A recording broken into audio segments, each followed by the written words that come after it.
Bless up my people. Welcome back to the channel. It's a girl and Isabel Rose. Thanks for all the new subscribers. Thanks to the returning subscribers. If you're new to the channel, subscribe, turn the post notification bell on, put it on all so you won't miss an upload from me.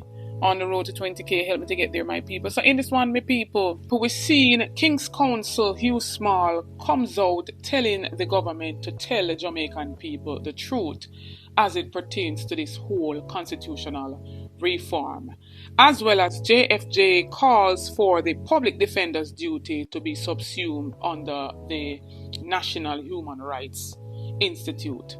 Stay tuned, you don't want to miss the info from this one, my people. Very informative, right?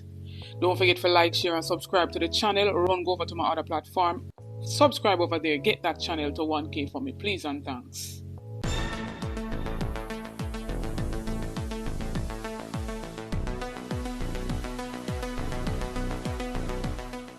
Some people, I know you all seen, I dropped a video yesterday where the constitutional reform minister Marlene who says they have drafted up everything and ready to present to the cabinet of this whole movement to republic from the monarch. And we saw where the Minister of Foreign Affairs, Orlando Terrylang, in a press release spoke out in Britain saying that the move to split with the British monarch would mean that Jamaica would become truly liberated while honoring its African ancestors who were trafficked, brutalized, and enslaved by the Britain for centuries, and that the Jamaica will part company with King Charles III as the country heads of state in 2025.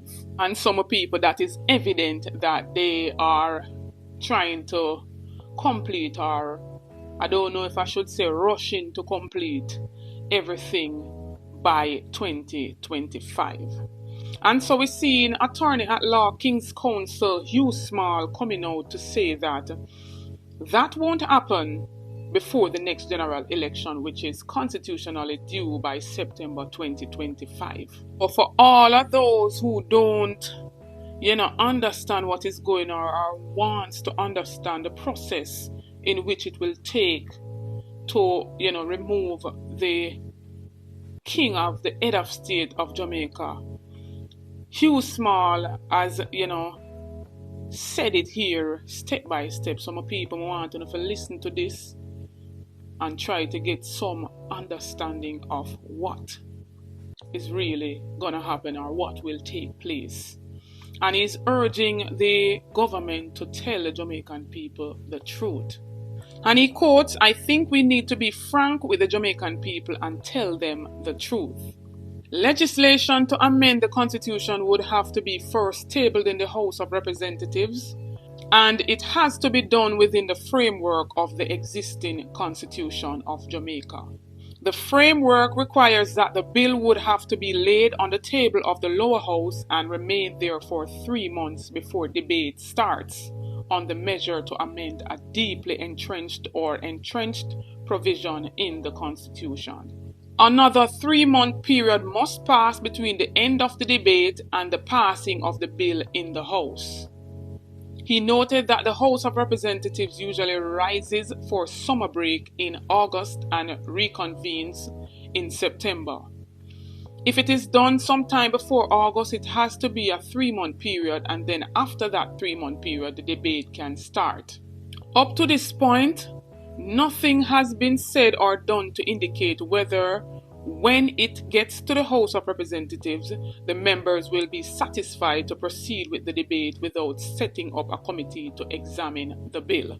When the lower house is dealing with complex legislation, the tradition is for the establishment of a parliamentary committee to review the proposed statute. An examination by a joint select committee could see several areas coming under particular scrutiny, not only by members of the House of Representatives, but also by the public. And so, after all of that, my people, it still has to come to the public to get a stamp of approval from the Jamaican people by means of a national referendum. And so, as he states earlier, it's not a 1, 2, 3 as they make it seem, and to me it's like them a rush the whole process at that too.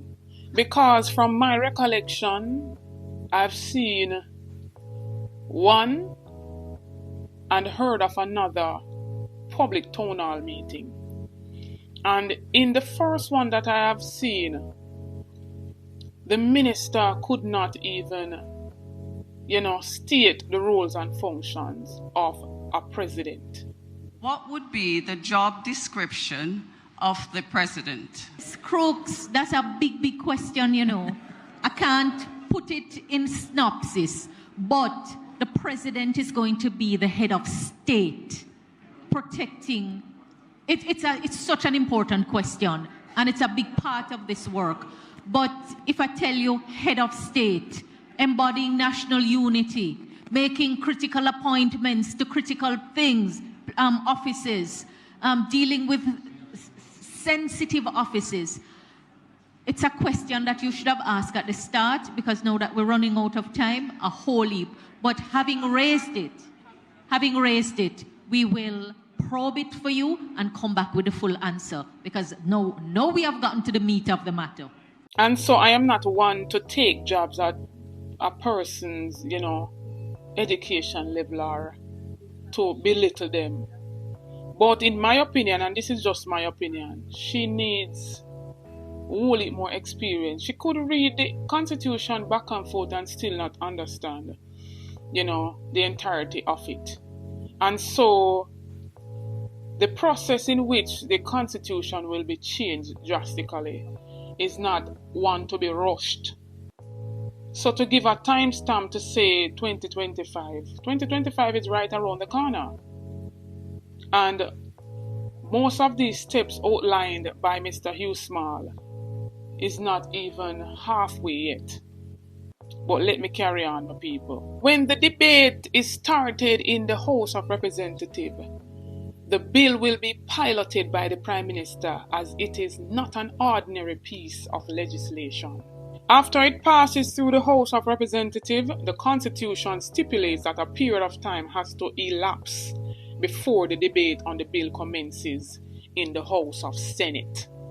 And my people in basically, explaining to us how a bill becomes law. And so for that, law to be entrenched in the Constitution, it can only be done by a 2/3 of majority of all the members in the upper and the lower house. Say it were supposed to be made official by 2025. I'll know me still await for more town hall meetings to basically educate and inform the public on all of these changes. You understand? Don't wait for UNO to carry it into Parliament, to pass it through the houses, and then UNO come with some hurry come up information to give the people. You understand? The people needs to be informed of every single step that is taking place. We even heard that they rented out a place for $4.5 million per month. And I am yet to hear if any more town hall meeting has been kept, and we hear how much money it will cost my people. So that's just only for the rental per month. But let us wait and see what this constitutional reform minister will come and say to the public. And we know that the opposition only supports it if they will move the Privy Council as the final court of appeal. And so we're seeing him gearing towards wanting the CCJ, that's the Caribbean Council of Justice, to be the final court of appeal for Jamaica.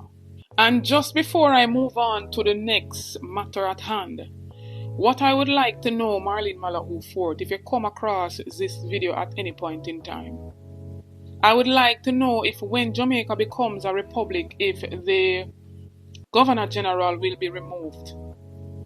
Because at this point in time, I don't see what the Governor General really does more than sign off on documents. I've never seen the Governor General come out and speak on certain issues that are not going right in the country. But yet still he sits down and getting how much 10 million per year. So I want to know if when Jamaica becomes a republic, if the Governor General will be removed. Because some of these offices that are out there needs to be redundant, basically. And that is just my opinion. Want to tell me what you think about this part, my people. Tell me what you think of everything that Mr. Hugh Small has said and how he outlines step by step what will take place. In this segment, we see the Jamaicans for Justice Executive Director Michael Jackson says that she wants to see the office of the Public Defender subsumed under the National Human Rights Institute. Due to the fact that under current legislation, the country's public defender is unable to take a matter involving the Jamaica Defence Force to court on their own. They can only make recommendations to the Director of Public Prosecutions and receive support from external lawyers where matters regarding the JDF are concerned. Public defender cannot go before the court themselves and argue a case.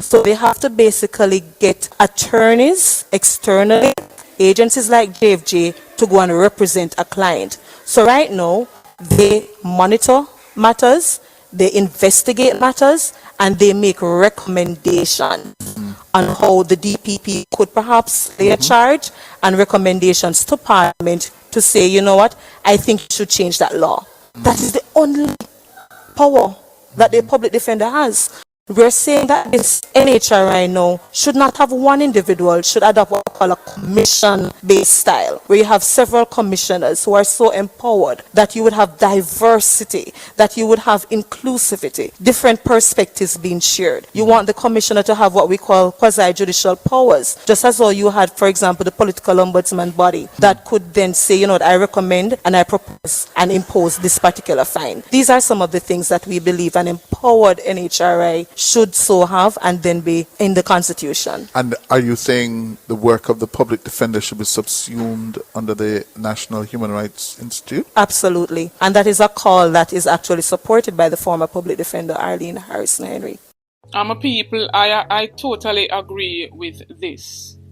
Whole heap of bodies out there that cannot function independently, doesn't have certain amount of powers of their own to lay charges and to prosecute.